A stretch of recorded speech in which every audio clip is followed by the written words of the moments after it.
how's it going? So today I'm pretty much here to talk about upgrading a 1911, specifically a Kimber. Mine's a Kimber 1911 that I purchased new about 4 months ago. And the reason I decided to make the video is because I don't know if you were maybe at some point like me where you didn't know what was most important to upgrade at first. And after a bunch of research and watching a bunch of videos of people who make really good 1911s, custom 1911s, gunsmiths that have some idea what they're doing, you know, what they're talking about. I put together a quick little list of all the parts that I purchased for my 1911. And I'm going to show you guys specific parts that I installed on this. And I'm going to show you what each of them does according to the specifications and the performance that they increase on the firearm and reliability of the firearm, because to me that's everything. Reliability, especially I purchased this one to keep next to my bedside table pretty much. It's that's mainly its intended purpose. It's also a pretty nice range toy. I mean, added the compensator and all that, NC Star rail on the bottom. I'll talk a little bit more about these things later. I also added this magazine well. It really helps the mags feed in pretty smoothly. But yeah, some of the other things that I haven't done yet that I want to get to eventually is in ambi safety, because as you can see it doesn't have it on this side. It's only on the right hand side, and I'm actually left-handed, so yep. It's a little hard to get to for me, but I'm going to eventually upgrade that. The thing about safety is they're not exactly drop-in parts. You have to actually file them and fit them. So that's something that I'm going to eventually get to doing, but at the moment I'm not that comfortable filing on my safety and my parts and installing them. Another thing I'm going to probably talk about is these magazines. These are the Wilson Combat 10 round mags, and the first 350 bullets that I put through the firearm, zero hiccups, zero issues with these. Brand new out of the box, the firearm didn't jam once after 350 rounds. The only thing I did was use this magazine. The original Kimber mag that came with it, it just feels a little bit more flimsy, but I shot another 100 rounds through this, and this mag didn't jam either. The 10 rounder actually protrudes from the base of the handgun. A lot better. You can see it's an empty mag. So you see how it sticks out. You can grab it if you need to. You push the button, it releases quick. But yeah, I'm going to get into the parts that I purchased and show you guys, just give you a little bit of information on why I picked each part. Some of the parts that I picked were the recoil spring as an upgrade. I picked an extractor and a titanium firing pin, as well as a firing pin return spring, a little bit of a higher tension firing pin return spring. It's the Extra Power by Wilson Combat. And then I also have one part in here that I purchased that I regret purchasing. It's somewhat of a gimmick, honestly. I should have known it wasn't going to work. It's the stainless steel checkered front strap by Wilson Combat. I regret buying this. There's a few reasons why, and right off the bat I'm going to tell you that this thing doesn't stay on your firearm, and if you install an extended mag well here, the one that gets installed by sliding it over the bushings on your grip, if you use one of these, it kind of separates the grips a little bit. There's a kind of a bigger gap here, and it doesn't allow that checkered front strap to be sandwiched by the grips. That's just one of the reasons why it doesn't work. Another reason is because it's just very flimsy, and it's also very sharp because it's a very thin piece of aluminum. So it kind of scratched up my finish. I wasn't very happy about that. I don't think anyone's ever happy with the firearm that gets scratched up. Like, of course I know that it isn't a safe queen and it's gonna get scratched up, but I didn't think that a drop-in part would do that to it. So definitely I don't recommend that part. Of all the things I purchased, that's my least favorite. I didn't like it at all. But let's get into the rest of the video and I'll show you each individual part. They are already installed on the Firearm, and I don't think YouTube lets you show videos of installation of the parts, so I'm not going to do that. But alright, so like I said, we're going to get into some of the upgrades, the parts I purchased for my Firearm as an upgrade. It's a Kimber stainless LW 1911. The LW stands for lightweight, so it's an alloy frame. It's not a stainless steel frame, and it makes it about 6 to 7 ounces lighter than a normal 1911. Show you how that it's clear. I paid about $550 for that. This is the standard 8-round magazine that it comes with. It also came with a bushing tool that I don't use anymore because I put a bushing style compensator on it. I'm really happy with this. It looks really nice, and I was able to find it in satin stainless, so it matches the Firearm pretty well. I've gotten a lot of compliments on it. And then these are the sights. So it has a fiber optic red front post and then white dots in the back. I do want to upgrade these to night sights in the future, but I didn't pick those as something that I needed to upgrade right away because the fiber optic sight's pretty easy to pick up in the daylight. It glows really bright, very visible. And as far as night use, well, I didn't go with night sights right away because I bought this NC Star rail adapter, and it was only about $20, and it's pretty snug on the Firearm, and you don't have to do any permanent modifications to it. It just attaches by these Allen screw one here, Allen screw on the back over there, the second one, and then the set screw in here. So once you have it all mounted up, it's not going anywhere. It is made out of aluminum, so I recommend you put some tape or something. I put tape on mine, on all the mating surfaces, and I put thread locker on all the screws.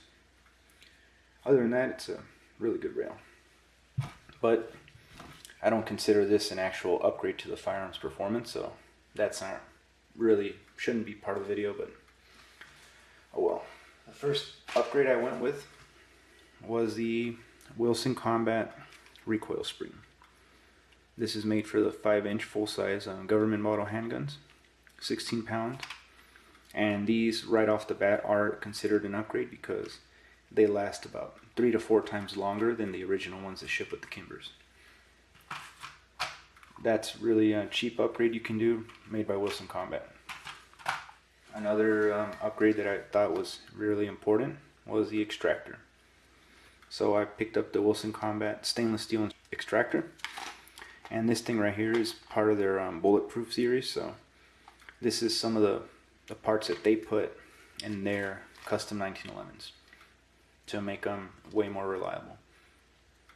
So I also read on here, it's I didn't know this honestly, it's guaranteed for life against breakage, or we will replace it at no cost to you.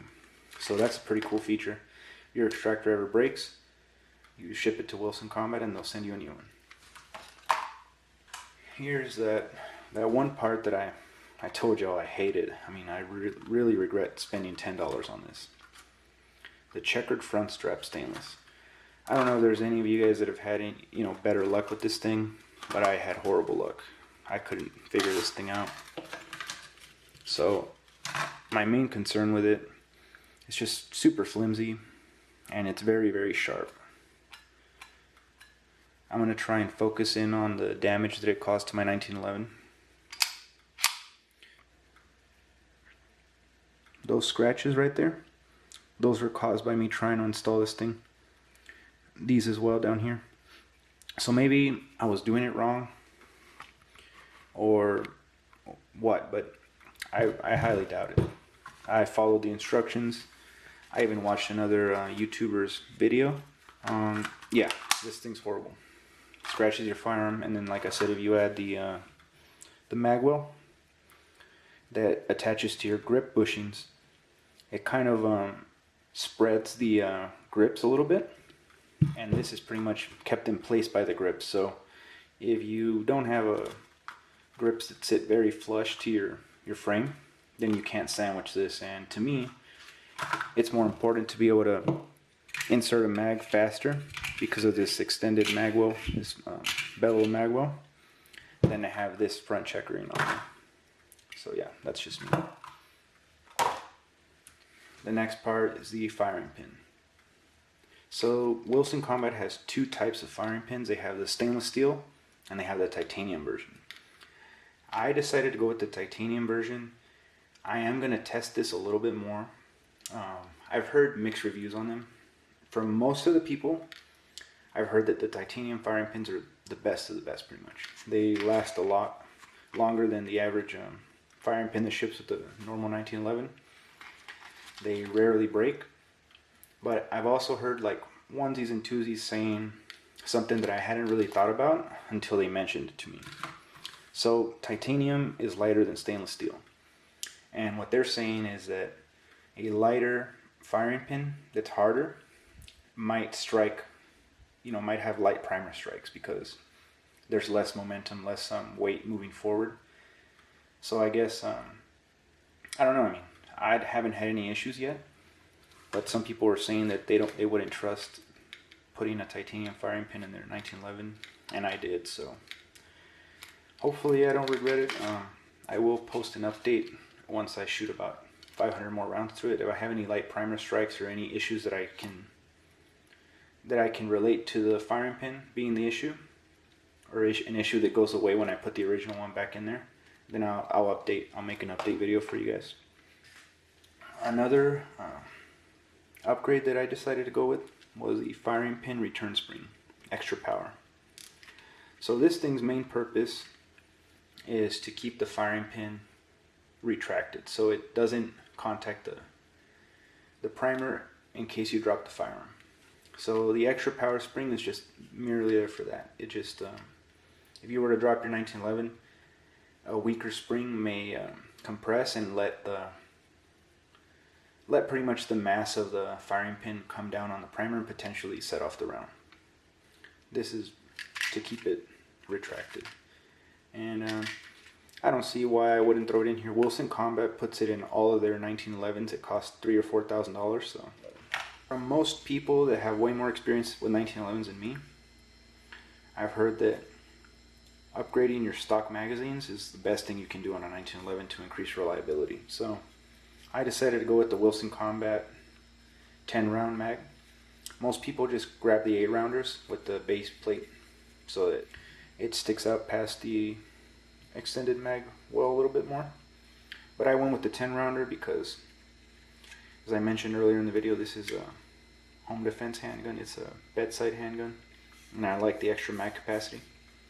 It doesn't bother me. I'm not concealing this firearm, so the extra 1.5 inches that the base plate adds for 2 more rounds is it's pretty good for me. I don't mind the extra length for the mag. This is a very reliable magazine. 350 rounds through it. Very easy to load. No failures while shooting with brand new Kimber 1911. Compared to the stock mag, it's way better. This thing, the follower is all over the place, flimsy. Yeah, I don't like this thing. One last thing, I don't think I would consider this an upgrade, but it does increase your visibility at night. So I bought this PL Pro Valkyrie made by Olight. So that's why I bought this rail adapter, so I can easily attach this to it.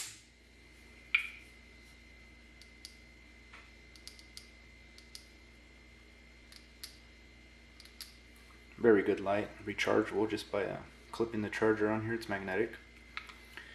I think it fits the firearm pretty nice. I love the way it looks and feels.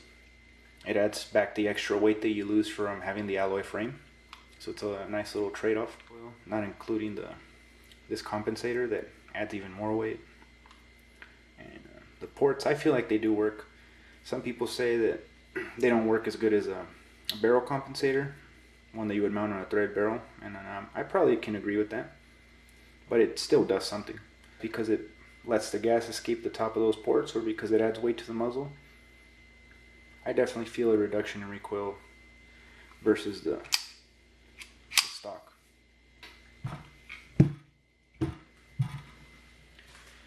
So that's pretty much it. I covered all my upgrades I've done so far to this 1911, and it's very reliable. Hasn't had any failures, not even one. All I ever did to it was clean it when I first got it.